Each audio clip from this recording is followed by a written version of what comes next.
కూటమి ప్రభుత్వం ఇచ్చిన సూపర్ సిక్స్ హామీలో భాగంగా స్త్రీశక్తి పథకాన్ని రాష్ట్ర వ్యాప్తంగా స్వాతంత్ర దినోత్సవం నాడు ప్రారంభించింది.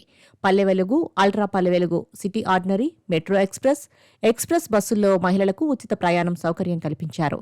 సూపర్ సిక్స్ హామీలు అమలవుతుండటంతో వైసీపీ తట్టుకోలేకపోతుంది.